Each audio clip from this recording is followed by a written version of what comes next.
Love marriage, நாங்கள் எல்லாரும் inter caste marriage. நாங்கள் அப்போ இருந்து லவ் பண்ண நாள்லேருந்து என் வீட்டுக்கார் வீட்டில் வந்து எல்லா பேரும் பிரச்சனை பண்ணிக்கிட்டே இருக்காங்க. என்கிட்ட வம்பெடுத்துக்கிட்டே வரதட்சணை கேட்குறாங்க. அதை கொண்டு வா, இதை கொண்டு வா, பொண்ணு முலாம் வந்தவ, தன்னால் வந்தவ, பூச்செடி வந்தவன்னு மாமனார் மாமியா எல்லாரும் பிடிச்சி வந்து டார்ச்சர் பண்ணுறாங்க சார். அதே மாரி பிள்ளைகளுக்காக அவங்க வாடுவோம்னு பொறுத்து வாழ்ந்து பார்த்தேன் சார். ஒரு கட்டத்தில் கையை உடச்சி விட்டாங்க சார் என் வீட்டுக்காரு. அதையும் வெளியில் என் வீட்டுக்கார் வெளியே யாருக்கும் சொல்ல வேண்டாம்னு சொல்லிட்டு பூசணி மட்டில் கூட்டு போய் கட்டு போட்டு அவனே வச்சு பார்த்துக்கிட்டாங்க சார். 2 பிள்ளையா இருந்துச்சுங்க சார். இன்னும் இதுக்கு மேலே நம்ம வேணாம் வாழணும்னு தான் நானும் நினைச்சேங்க சார். அதுக்கு மீறி உங்கள் குடும்பம் எல்லாரும் சேர்ந்து எனக்கு மருந்தை ஊற்றி விட்டாங்க சார்.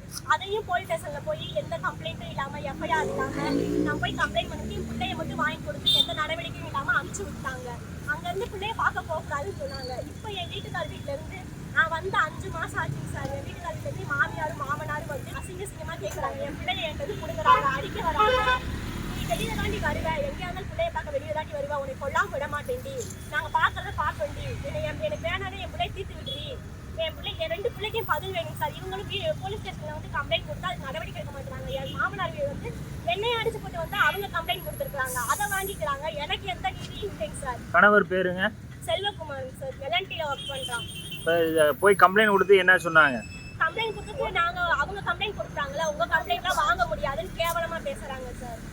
பாதிக்கப்பட்ட பொண்ணு நான் தான். 2 பிள்ளைய வச்சுட்டு 5 மாசமா நான் தான் கஷ்டப்படுறேன். எங்க அப்பாலாம் யார் ஸ்டேஷன்ல உங்களை என்ன பேசுனா? மகளிர் ஸ்டேஷன்ல இருக்கவங்க 2 போலீஸ் இருக்காங்க சார். அவங்க தான் ஃபர்ஸ்ட் வந்தாங்க, கம்ப்ளைண்ட் கொடுத்துட்டாங்க. உங்க கம்ப்ளைண்ட்லாம் வாங்க முடியாது, ஒரு தடவை கம்ப்ளைண்ட் வாங்க முடியும். பாதிக்கப்பட்ட பிள்ளை நான் 5 மாசமா பாதிக்கப்பட்டு இருக்கேன் சார். எனக்கு ஒரு எந்த நீதியும் இல்லை. அவங்க கம்ப்ளைண்ட்டை வாங்கிக்கிறாங்க. இது என்ன கணக்குன்னு எனக்கு தெரியலைங்க சார். அங்கேயும் ஒரு மருந்தை குடிச்சதுக்கு எந்த எஃப்ஐஆரும் ஆகலை, அங்கேயும் எந்த கம்ப்ளைண்ட்டும் எடுக்கலை. அங்கேயும் என்ன சூழ்ச்சி நடந்துச்சுன்னு எனக்கு தெரியல, இங்கேயும் என்ன சூழ்ச்சி நடக்குதுன்னு எனக்கு தெரியல. போலீஸ் ஸ்டேஷன் ஒரு பாதிக்கப்பட்ட பொண்ணுக்கு தானே சார் நீதி சொல்லணும். இப்படி இருந்தாங்கன்னா எப்படிங்க சார் சமூகம் என்னங்க சார் நடந்துக்கிட்டு இருக்கீங்க? எனக்கு பதில் வேணும் சார். 2 குழந்தைக்கு எனக்கு என் வாழ்க்கைக்கு பதில் வேணும்.